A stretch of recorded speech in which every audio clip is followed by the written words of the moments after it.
Welcome to The Thing About Austen, a podcast about Jane Austen's world. I'm Zan. And I'm Diane. And this episode, we're talking about dead leaves. That's right, people.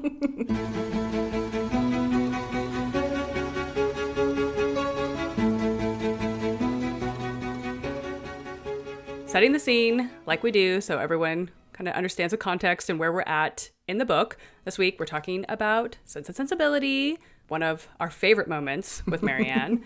A little bit of background. This is the point where Edward, he's just arrived at Barton Cottage after being separated from the Dashwoods for several months. The Dashwoods had left Norland Park, their home, at the beginning of the novel after their father died, and now Edward is visiting them in their new abode, and they are taking him about for a walk in the gorgeous countryside, and Marianne is going to have some feelings. So here's how it reads in the text. They're just having a back and forth, and Eleanor asks Edward, "Have you been lately in Sussex?" "I was at Norland about a month ago." "And how does dear Norland look?" cried Marianne. Dear Norland," said Eleanor, "probably looks much as it always does at this time of year. The woods and walks thickly covered with dead leaves." "Oh," cries Marianne, "with what transporting sensation have I formerly seen them fall! How have I delighted, as I walked, to see them driven in showers by me, by the wind! What feelings have they, the season, the air altogether inspired! Now there is no one to regard them. They are seen only as a nuisance, swept hastily off, and driven as much as possible from the sight." "It is not everyone," said Eleanor, "who has your passion for dead leaves." I just love that response from Eleanor. It's so good. She has the best burns, just comes back so quick. It's amazing. And she's just like, I don't even know what to say about that. You know, it's like, doesn't quite understand. She's like, okay, good for you. I love it. You and your dead leaves. So why is it important to understand this whole scene and this repeated allusion to Marianne's passion for dead leaves? Yeah, okay. So this is like actually a really densely packed moment. And in order to really do justice to kind of unpacking all of that, it's best to kind of take a two-pronged approach to this. So there's definitely satire happening, obviously, between Eleanor and Marianne. There's definitely some ribbing going on here. Yeah, it's also, it's partially like a fun moment between two sisters. Like, we're supposed to laugh. Austen is enjoying herself right now. But it's actually a very layered moment in terms of it's addressing two kind of things. It's addressing romanticism, like capital R romanticism, in this kind of broad moment. And then it's also addressing, obviously, the very literal leaves and trees that she's talking about. So our approach for today's podcast is to kind of tackle it from this kind of two-pronged effect. And so we're going to start by talking about romanticism and nature before we dive into the literal dead leaves. As a caveat, romanticism as a movement is like ginormous. Yeah, there's a lot going on here. So if this is your area of expertise and you're screaming at us like, you missed this, and that, we're just giving the very broad strokes, again, to provide some context setting. But this is a topic that you could write whole books on. You could write whole books on subsets of this topic. We're talking about both a pretty long period of time and then a lot going on within it in terms of literature, art, philosophy. I mean, there's a lot. It's huge. So what we're doing, like Diane said, is like broad strokes, and then we're going to hit on a couple of very specific moments within the movement that are particularly relevant to what's happening here with Marianne. And the first thing that we want to kind of mention with Romanticism is that it's largely this movement that's happening in the second half of the 18th century that's kind of like reactionary or responding to the scientific and kind of rationalization of what was kind of called the Enlightenment period. And so Eleanor is kind of our scientific and rational stand-in here. So hi, Eleanor. Yeah, picture her in her lab coat and she's holding a beaker. Agreed. So what's happening with Romanticism, it's kind of responding to this. It's kind of like reactionary to it. So one of the things that we want to kind of address specifically in terms of what Marianne is doing is this idea of the cult of sensibility that's happening around this time period. And so the cult of sensibility is basically this idea that because we've been having this like intense rational thinking, it's about exploring feelings as kind of a moral vantage point and an intellectual, like to be emotionally intellectual is kind of what we're exploring here. So the cult of sensibility is this idea of like refined feelings and tastes and intense emotion as a type of intellect. And sort of the idea that makes you a better person and like a more authentic and sort of real person. Yes. So that's why we get like a couple of like jabs from Marianne every once in a while. We're just like, I just don't understand Eleanor, mama. Because she thinks Eleanor is way too unemotional about things. So she's like, I don't understand how she could like Edward, but okay. Or the great moment where she's like, the more I see of the world, the more I think I despair of ever finding love. And her mom's like, okay, honey, you're 16. It might be a little bit early to give up on this idea. But she's very invested in big feelings, and it's a way that gives her, throughout the novel, especially while she's interacting with Willoughby, a lot of places where like Eleanor will try to caution her and she'll be like, Eleanor, you don't understand the big feelings. There's a little bit of a superiority complex. Like, I am better because I just feel so much like you couldn't possibly understand. And maybe not even like I'm better, but like I'm different, okay? Yes, very much so. This kind of like she is a person apart because of her big emotions. And it's kind of interesting because one of the motifs of Romanticism, again, this capital R Romanticism, is the idea that there's also this kind of return to nature.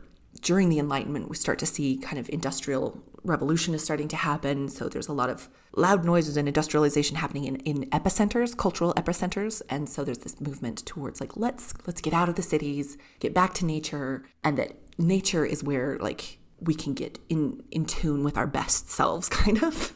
This is when you get yourself a quote-unquote rustic cottage in the countryside that has 8 bedrooms and a full panoply of servants. Yes. Yeah, this is Marie Antoinette's version of finding a cottage on the Versailles estate. And you're like, yes, that's exactly what that means. Well, and one of the things that Marianne seems to be pursuing in this new locale is this idea of, again, this is a romantic motif, is the sublime. The idea that nature is so big and awe-inspiring that it can actually kind of create epiphanies, that it just like, it can create terror and shock and awe, but that's like the ultimate experience as a romantic, is the sublime. Marianne's basically chasing a high of this feeling, like she wants to be just overcome with all these feelings and emotions, and that for her is just like the pinnacle of being. Yeah, and we're seeing this, and this isn't just, this isn't just Marianne. This is obviously a very large cultural thing. And so we're seeing this in music and art and literature. And there's a couple of really wonderful examples of that. I think one of the most iconic, like visual representations of this is the painting Wanderer Above a Sea of Fog. So this is a painting by Caspar David Friedrich. If you look it up, you will probably recognize it. And if you don't at least recognize this painting, you will recognize this moment from the 2005 Pride and Prejudice, when Keira Knightley as Elizabeth Bennet is standing on the rocks and you're afraid she's going to fall. Don't worry, people. In real life, they had her like harnessed up so that she wouldn't take a tumble. It's essentially like you see the back of this man and he's looking out onto this landscape and it's just all the feelings, It is illustrating the sublime that was so popular with romantic artists and, associated with emotions of greatness and founded on all that awe and terror and just sort of just being struck by, oh my gosh, I'm overcome. Yeah. And it's also really glorying in nature and landscape. And this is all about like taking those long walks in the hills and mountains and thinking your thoughts and feeling your feels and doing paintings and writing poetry and, all of that. Yeah. And that being in nature is that ultimate sensation. And so, yeah, we're supposed to be worried about Lizzie standing on the cliffs because how else are you supposed to experience your sublime terror, right? You have to get right to the edge, basically. Like, you have to get right to the edge, like emotionally, physically, spiritually. Like, that is the moment. Exactly. So this painting is one that it's very iconic. It's also separating humans from nature. This kind of like the fact that he's above and separate from it, and the idea that you have to wander through it and you have to seek it. Like the fact that he's at the top of a mountain, you have to go after this. You have to seek it. You have to put effort into this. Yeah. It's not just going to come to you. Come on, if you're going to be a true romantic, you're going to go on that hike. You have to suffer for your art. And Marianne definitely buys into that as an emotional kind of payoff. And we see that too in the fact that Marianne is very, very invested in the literature of Romanticism as well. So there's actually a moment when Edward is here visiting that he actually turns to Marianne and he's speaking about Marianne and he says she would buy up every copy of the works of Thomson, Cooper, Scott to prevent their falling into unworthy hands, and she would have every book that tells her how to admire an old twisted tree.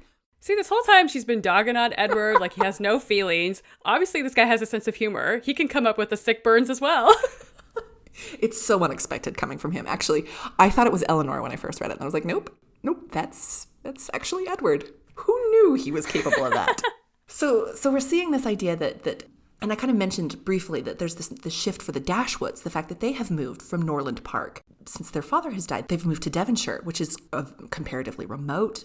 So we actually do have Marianne being able to like wax poetic about nature where she's at a little bit more effectively, perhaps, than she could at Norland, which is kind of a more subdued kind of county, if you will.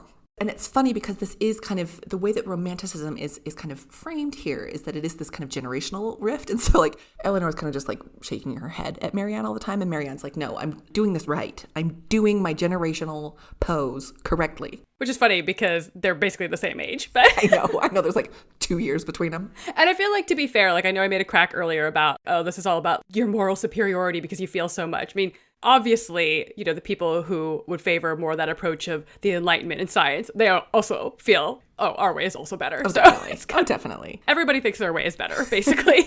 Well, and you see, you get Austen, you know, is more inside Eleanor's head than Marianne's head. So we're actually even seeing Austen kind of coming off from this post of kind of moral superiority. She clearly favors Eleanor's worldview more so than Marianne's. But while also still having an appreciation, I think, for the landscape and all that, you know, and this is something we'll talk about in a future episode, but we know that, I mean, Eleanor is a painter. So like, obviously she does appreciate these things. Yeah. It's just not something that maybe she will turn into, you know, a rapturous skit with many exclamation marks, you know? Exactly.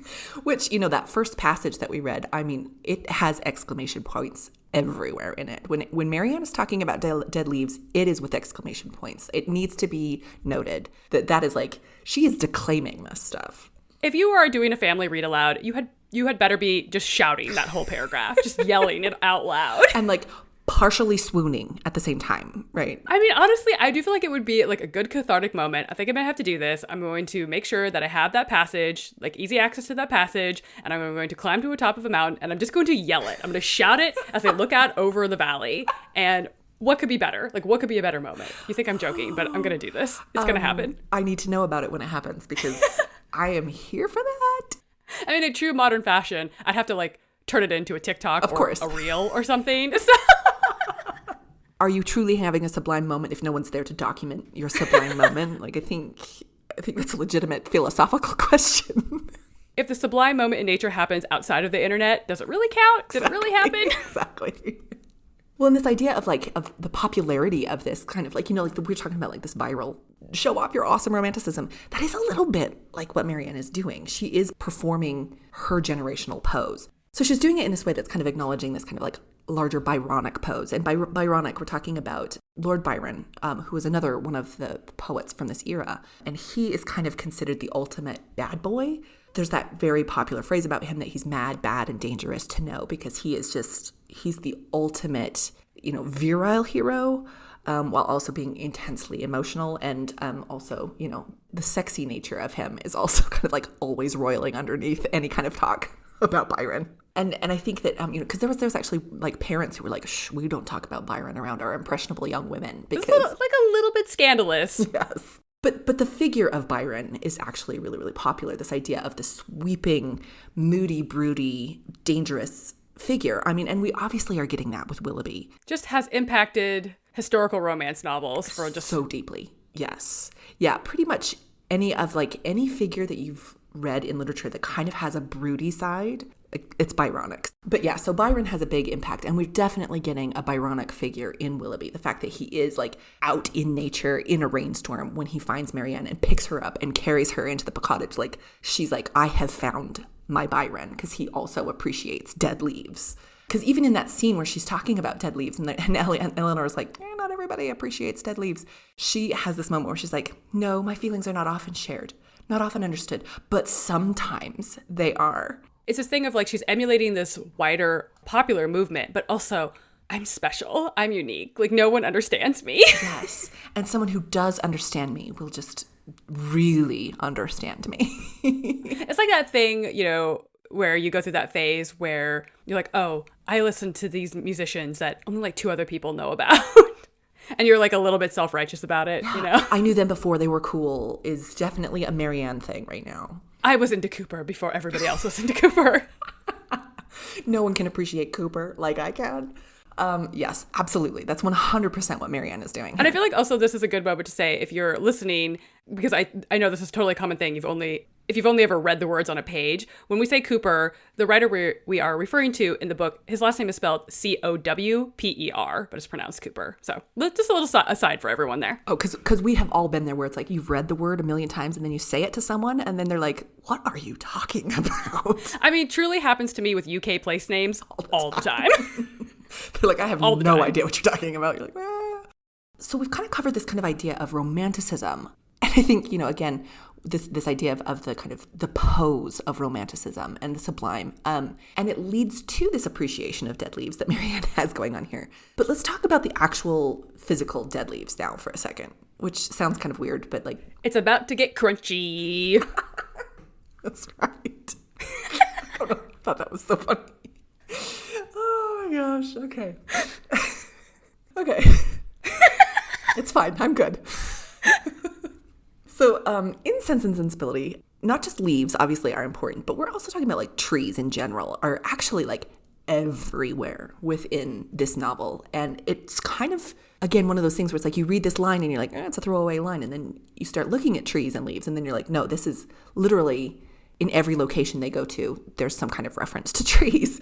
So by looking at trees and leaves within this scene, we actually get this idea of kind of the broader symbolism of trees within the novel itself. So not just, now we're not talking about like romanticism in general, talking about just the novel and how it works here.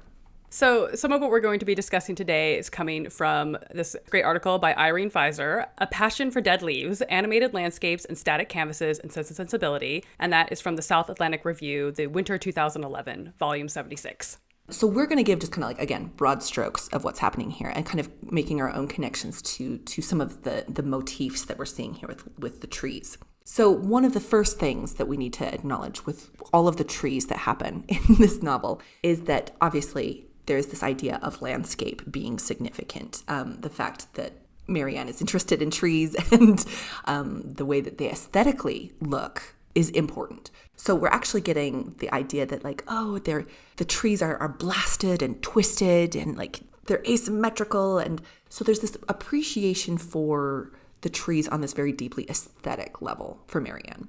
But like an aesthetic level that's not perfect. Yeah.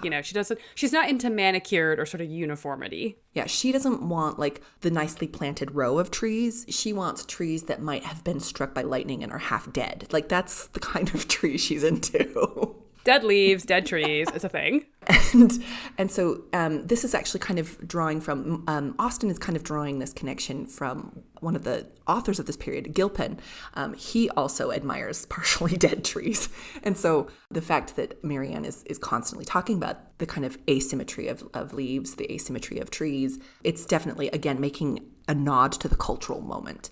It's that idea that the most beautiful people have like a perfectly symmetrical face, but in order to really be like very beautiful, you want to have one thing that's like slightly off. So it's like, I have a perfectly symmetrical face, but my teeth are like a little bit crooked. Yeah. I have a perfectly symmetrical face and I have one little beauty mark off to the side. So there's this kind of appreciation for particularly not symmetrical trees, which seems like a very weird tree aesthetic that you have to pursue. A particularly not symmetrical tree. I will be embroidering that on a cushion. Thank you. Yes. And, we're now going to fill up your Instagram feed with just asymmetrical trees.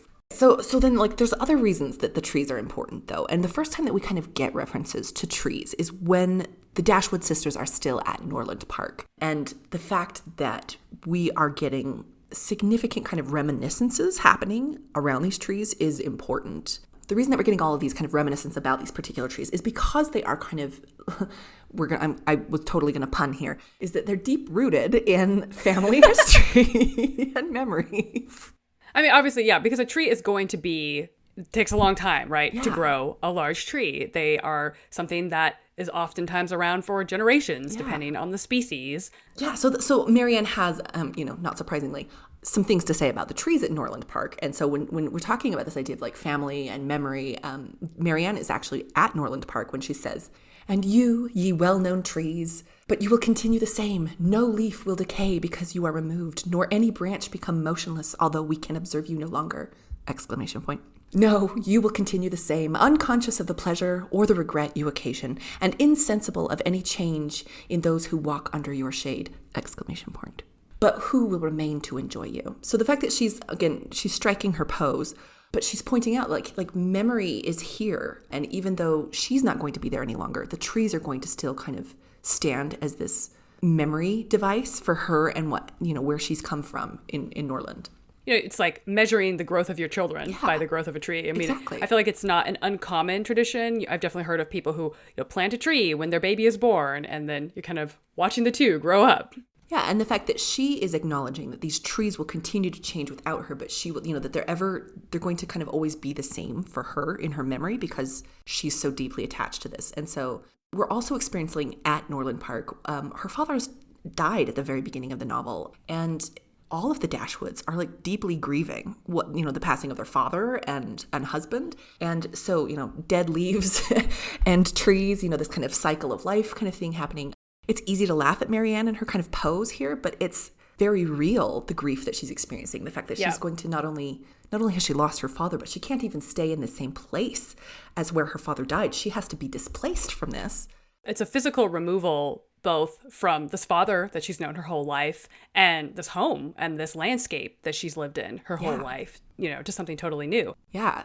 When she's sitting here grieving for the trees, it's grieving for her childhood, it's grieving for her father, it's grieving for the fact that she doesn't know what's coming up. So there's actually a lot of trauma and upheaval that's happening around these leaves and trees, which is kind of a fascinating, beautiful motif to see throughout the novel and how that kind of continues. Because it's kind of unexpected to see that kind of serious treatment of something that is so obviously also a running joke throughout the piece. This is why Austen is a genius, right? Because she's able to walk that tightrope so beautifully. So we're actually seeing like trees don't just happen just at Norland or just in this passage with Marianne and her dead leaves. Like they're mentioned everywhere. It kind of follows her throughout the book. And this is something that Irene Pfizer points out in her article, which is that, if we're thinking about Sense and Sensibility, you can kind of just really track Marianne's development through the book in her association to these trees, or as Pfizer calls them, arboreal constructs, which I'm also going to be embroidering on a pillow. That one I want. Can I put my order in, please? Arboreal constructs. I just love that phrase. Again, we see Marianne, she's torn away from this landscape that she's known since childhood, again, after the death of a much beloved father. And then she goes to London where she has this emotional breakdown because this man that she thought was in love with her completely betrays her. And then, finally she is able to settle with Brandon in a very kind of like Norland Park type setting. So she kind of goes full circle and basically ends up once again surrounded by trees. Yeah, and they actually kind of talk about like this, that it's, and they're old and established orchards, so it's this kind of like, we've returned to safety and nature. There's an orchard, there's an old yew arbor, it's all the things you ever needed. The old tree still has some appeal, Colonel Brandon. Marianne is just not into new construction, is what we're trying to say here. Right. She wants something with a little bit of character. So it's been really kind of interesting to kind of see how this plays out in the novel, but we also see trees and like this idea of romanticism, this like the big feelings. We definitely see these play out in the adaptations, right? I mean, the adaptations, I feel like, play it up even like more. Significantly. Anybody who's ever heard me talk about Sense and Sensibility, like inevitably this will come up in conversation because it happens in both adaptations. And I feel like at what point 2 adaptations in a row essentially redo this scene, it almost becomes canon. Yeah. Like I'm curious, even for people who have read Sense and Sensibility, if you were to quiz them, would say, oh, when they're at Cleveland, Marianne definitely gets sick in a rainstorm and collapses, and Brandon triumphantly rescues her, because it happens in both the 1995 adaptation and the 2001. Yeah. They are basically identical scenes. Like they make her illness seem very dramatic. There's downpouring rain. She's out there just sobbing about Willoughby. Quoting poetry, like really having a moment. She is, in that moment, she is succumbing to nature's power. Yeah. Like she is overcome and has to be rescued by Brandon. And, this is his chance to really just be sweeping in and doing all the things. And I have to say, the 2008 adaptation, the use of electric guitar as the musical cue for Brandon, it's just, mwah, mwah, mwah. It's all the things I ever wanted. Oh, it's so good. Yeah, the electric guitar, getting out in the rain, jumping on his horse. Every time I laugh, I can't. And it's not like subtle at all. It's like, boom. You're like, is that electric guitar? What's happening? Yes, it is. What's going on? But it's like it is like the directors have decided, you know what? We are also into dead leaves. That's right. I know. I know. And what's so funny is that if you read in the novel, it's like, it is nothing like that. It's completely prosaic. It's just she gets a violent cold and then comes in. Like, there's no scene, there's no rescue, there's no fainting outside. It's just, she sat around in her wet shoes and stockings. And this is why you always listen to Mother when she says, don't sit around in wet shoes and stockings. You know what I mean? It's basically like a cautionary tale for children who don't listen. Well, and I will point out, though, that in this exact passage where she falls sick, I mean, because it is very much so, like, didactic, like, don't stay in your wet things. But it also mentions trees. It says, that she's out walking around the shrubberies and grounds. She goes to the part of the Cleveland estate, quote, where the trees were the oldest, unquote. If anybody in all of Austen's literature would be able to communicate with Ents, it would be Marianne. 100%. And that's a little Lord of the Rings crossover for all you people. Oh my gosh, yes. So I mean, like, again, the fact that the adaptations have blown this romanticism so far out of proportion to what's actually happening is because I feel like they think, first of all, that the romantic pose and the sublime is, like, supposed to be more attractive. I don't know. I think there's also, like, a little bit of, like, a modern audience being like, really? She almost died because her feet got wet? So you have to really amp it up that she faints and that it's a whole situation. Yes. Well, and we want Brandon, apparently for modern audiences, we want Brandon to be more active in his pursuit of Marianne. For some reason, we're not, appeased by the fact that he's just awesome. We don't really get that much of their relationship in the novel. It's true. I mean, he spends more time talking to Eleanor than he spends talking to Marianne. Yeah, a lot of times you're also kind of like, how did they not end up together? Because they make a lot of sense together. Well, what's funny, too, is that in the 2008 adaptation, they do this for Brandon, where they make him seem really, like, very Byronic. But they also do it to Edward because, like, they feel like, again, that Edward is a little bit of kind of a blank canvas. Please tell me you're going to talk about the wood chopping scene. I have to. Because in the 2008 adaptation, there's no reason for it. There is a reason for it, which is that you have cast Dan Stevens, and we must make the most use of him in this role, obviously. In order to make Dan Stevens seem even more attractive, we must try to replicate wet t-shirt Darcy and have Edward chopping wood in the rain. Andrew Davies, call me. I have so many questions for you. I know. Just to crawl into that man's brain. Fascinating. But yeah, so the adaptations really, really, really, really lean in to the romantic and the nature that's kind of omnipresent. These kind of inclinations toward trees are things that we see in, some of her other heroines and some of her other works. So Fanny Price is always going on about trees. I have long maintained that Fanny Price and Marianne are basically ready-made besties. Like, the two of them would really just go on about trees. Fanny also loves Cooper. Yes. Like, they could have book club. It would be great. And Anne Elliot, she will be thinking about autumnal leaves at her ripe old age of 27. There's one particular scene where she's out walking with the Musgroves and Captain Wentworth, and she's basically listening to Captain Wentworth and Louisa make eyes at each other, and she's over there just like, oh, the autumnal leaves, and kind of related that to her status as an old dead leaf, essentially. Yes.